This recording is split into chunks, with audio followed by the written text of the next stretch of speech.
Hi, folks. Glenn McClure here. I'm with Joe Henderson from the University of Vermont, and we're talking today about the ways in which the kind of current state of environmental education is is impacting the way that folks broadly understand the issues. This is so important in terms of the Redemption Center project, since what we're trying to do here from an artistic standpoint is to use the arts to create some new stories. Okay, some new stories that empower folks that can get up and impact and do some stuff and work with the ongoing challenges in front of us here. So I'm just going to open this up here to Joe, and then we'll see how the conversation goes. So where are we starting right now in terms of the state of environmental education? I mean, maybe we start with just what is it? Yeah. Okay, good. So, so thanks, Glenn, for having me. Greetings, everybody. I'm trained as an an anthropologist of environmental education. Mm-hmm. And so the kind of fundamental question that animates a lot of my work is, how do human beings relate to nature? And then how does that become kind of socialized, enculturated, institutionalized, Mm-hmm. made real in physical forms and things like that? And so I think, human beings have always learned about nature, and we always have a relationship to nature, always. All the time, everywhere we are, everywhere in the world, human beings are related to nature. And so I guess one thing to say is that there is no such thing as like being outside of nature. We're recording this on a computer Mm-hmm. that is a physical product Mm-hmm. of nature, mostly petroleum, but also heavy metals and things like that, right? So human beings learn about nature because it's wrapped up in our survival. You have to know how nature works. Mm-hmm. But also at the same time, we use nature as a source of value creation, especially in a kind of capitalist society. And so, Mm-hmm. Oftentimes, if you're talking about something like the modern United States, the way we use nature is often in this very instrumental kind of way, like as a resource to be managed and exploited and kind of used, hopefully not used too much, but used, right? That's one way of thinking about nature. Environmental education as a discipline in the United States really kind of comes into its own in the 60s and 70s when you get the Earth Day movements and the environmental movements of the time, which are blending with the kind of social movements of the time around civil rights.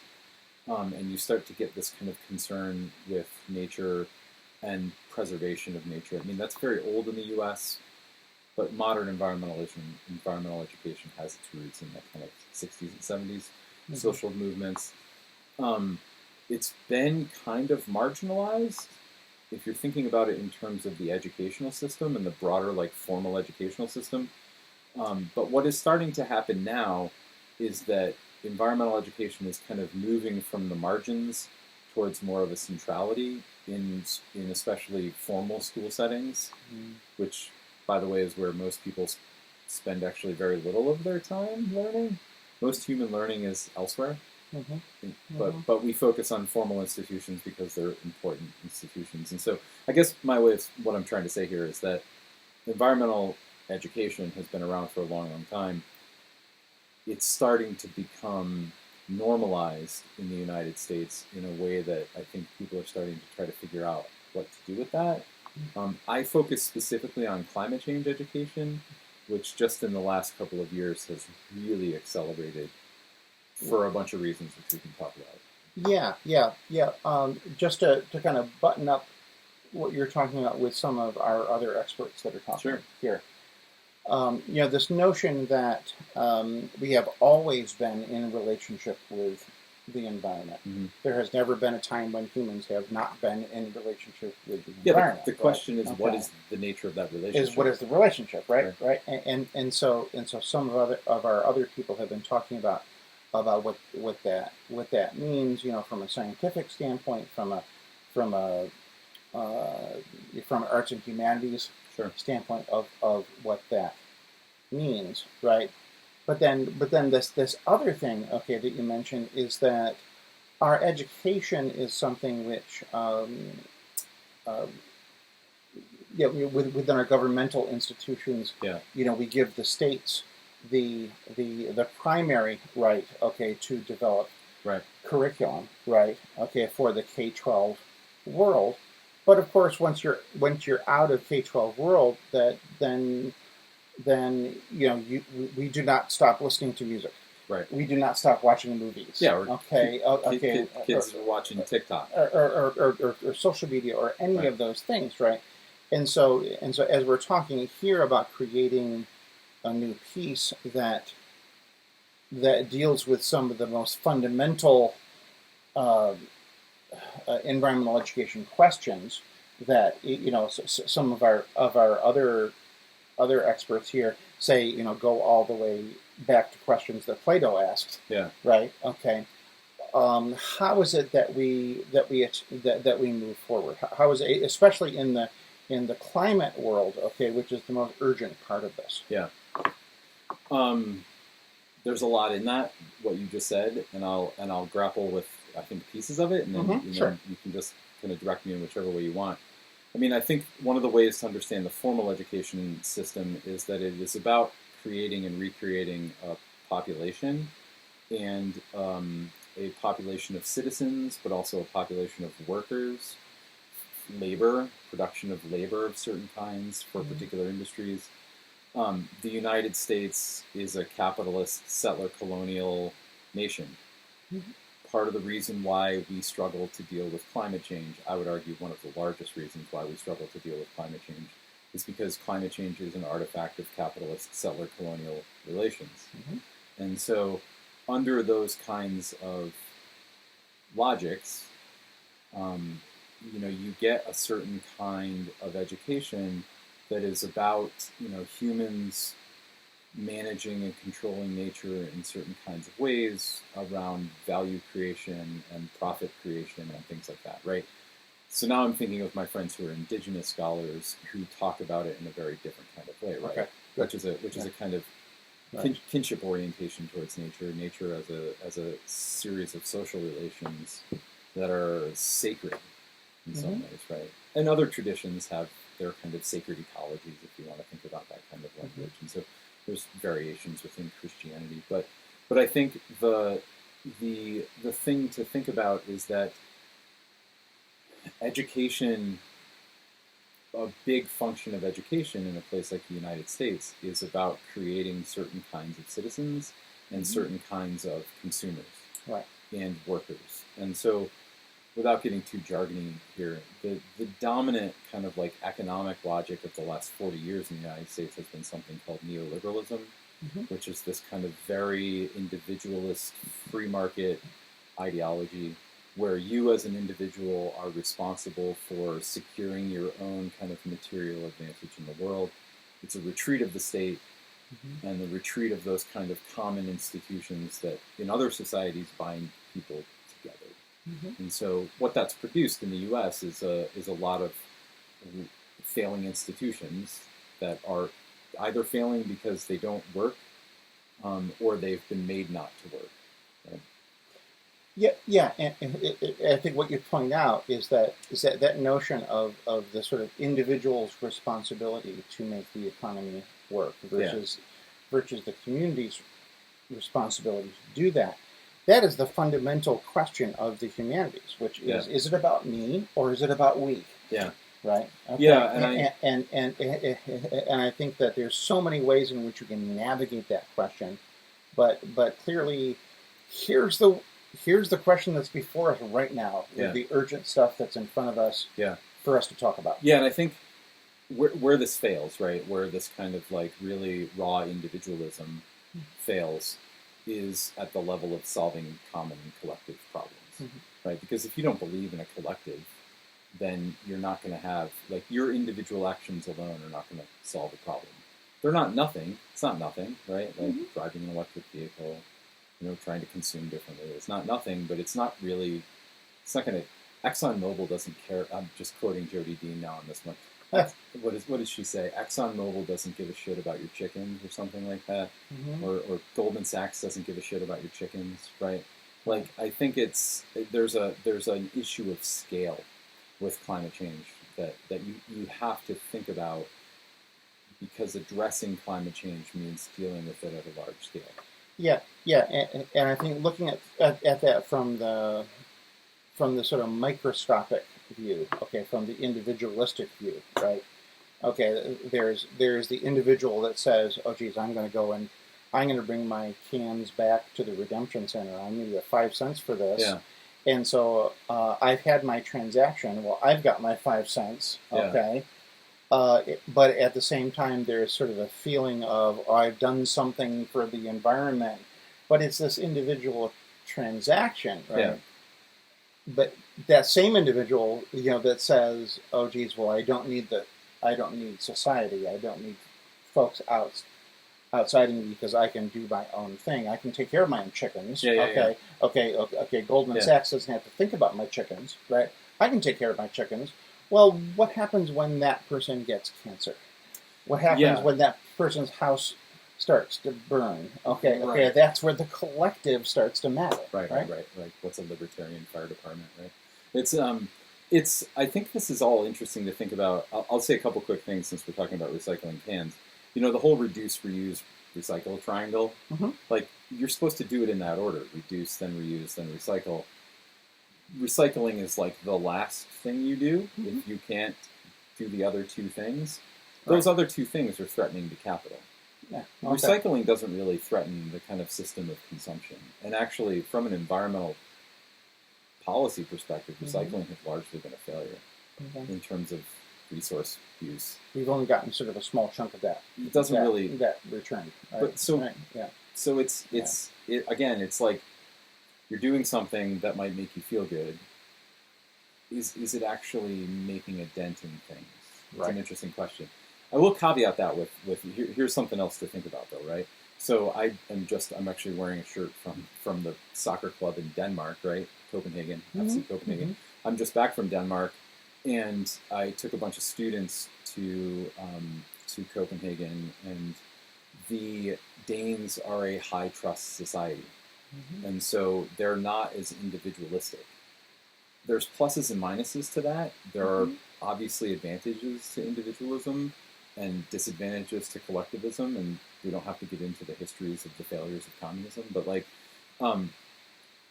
in Denmark, the garbage cans have these little rings around them where you can put your bottles so that there's open container laws in Denmark, so you can walk around and drink a beer and just walk around. Or something else. Right? Or something else, right? Yeah. But what you do is, instead of throwing it in the garbage, you place it on the outside of the container in this in this kind of like special place for recyclables.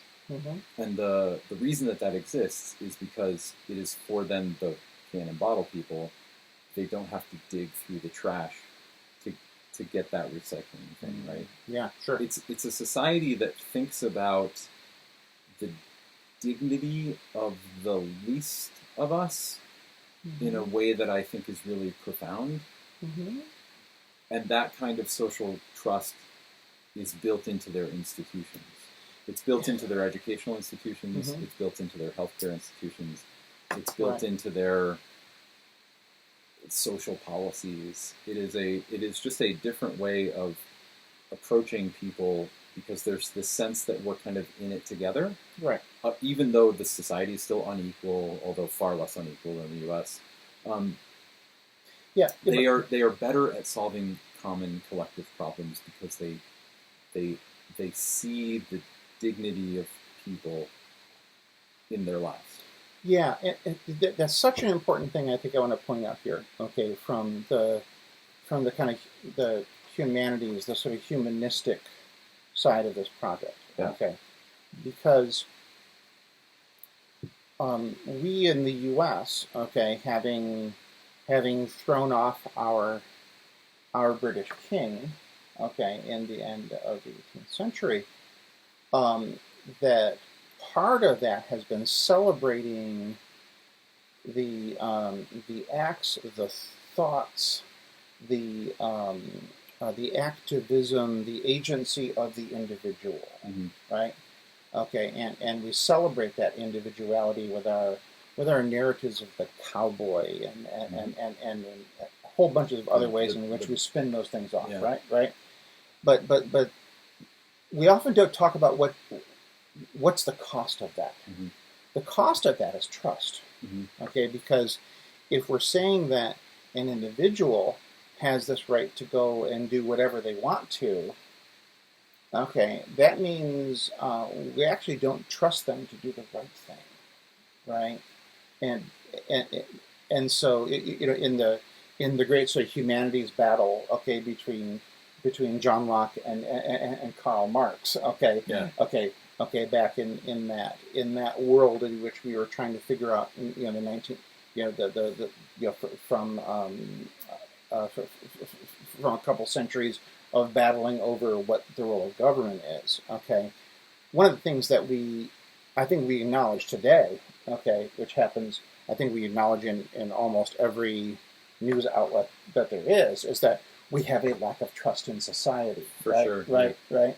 And so in many ways, I think what we want to do with this project is to address that problem. Yeah. Is to say, hey, what happens if we actually start to think about the 5 cent redemption in a bigger context? Mm-hmm. Okay. So what is it that the K-12 or the higher education, environmental education world can help us with here, okay, to address this need to start thinking of ourselves as we instead of me? Mm-hmm. Yeah, I mean, I think so. There's a lot to say about that. I think where environmental education is good is that I don't quite care for this language, but kind of reconnecting people to kind of like right relationships with nature, if you want to use that kind of normative language. And I do think there are obviously better ways of relating to nature than others. I think what I'm seeing and what I'm sensing in my own kind of professional work is that climate change specifically is forcing a conversation into educational spaces around like what is the goal of education. And that's a big philosophical question that many people have grappled with. What's the point of education, right? And so for a long time, really the last 40 years, the dominant ideology has been, you go to school, you take your tests, you get a credential, you get socially sorted into the particular place in the country where you can be the most efficient and produce the most capital, right? It's this kind of education as transaction mentality. Like the 5 cents. Yeah, but it's very superficial. Yeah. And I think the what people are starting to realize is really something that hasn't really ever gone away. It's just been backgrounded. It's that if you can think of schools and educational institutions as kind of problem-solving institutions, places where people engage with one another on big questions and try to solve them in ways that aren't always answerable, right? It's a kind of Deweyan understanding of education, and in that sense, you're actually creating and building communities in a way that you aren't if the whole purpose of education is just getting a credential, right? And so I think climate change seems to really be scrambling that, and I think it's because it's a collective action problem, right? It's the result of lots of different actions of lots of different people, some more than others over history, and you have to solve it together. And I think what I see, and maybe you see this too as a college faculty, is like I see young people really wanting that kind of community and realizing that like what they've been told is kind of bullshit, and that there is actually like bigger questions to be answered out there that aren't directly related to like getting a job or something. It's like that's important, right? People have to be able to feed themselves and house themselves and things like that. But even those questions of housing and food are also collective questions. And so, I think young people are starting to intuitively understand that. Right. Partially, this is really.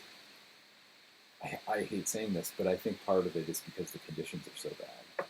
Because there is such collective failure, of these institutions that people are seeking out these other alternatives in in other ways. And so I think I think there's something specifically about climate change that is really scrambling now. And I think the you want me to keep going? The